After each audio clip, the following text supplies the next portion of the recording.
I'm a registered dietitian, and here's my #1 tip for fall baking.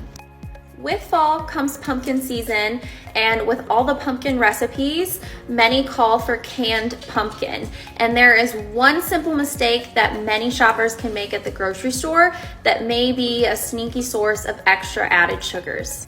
When shopping for canned pumpkin, be sure to choose 100% pure pumpkin.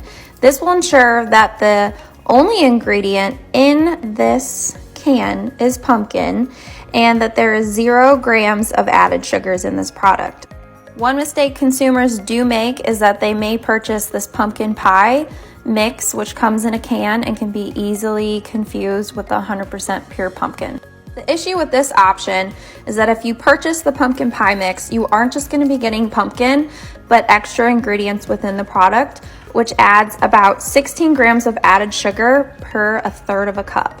Pumpkin is incredibly nutrient dense. It's high in fiber, high in vitamin A, and it's high in antioxidants, and I definitely recommend pumpkin to be a part of your diet at home, but definitely be careful with which options you're purchasing at the grocery store. Stick with 100% pure pumpkin when you can, unless you are indeed making a pumpkin pie.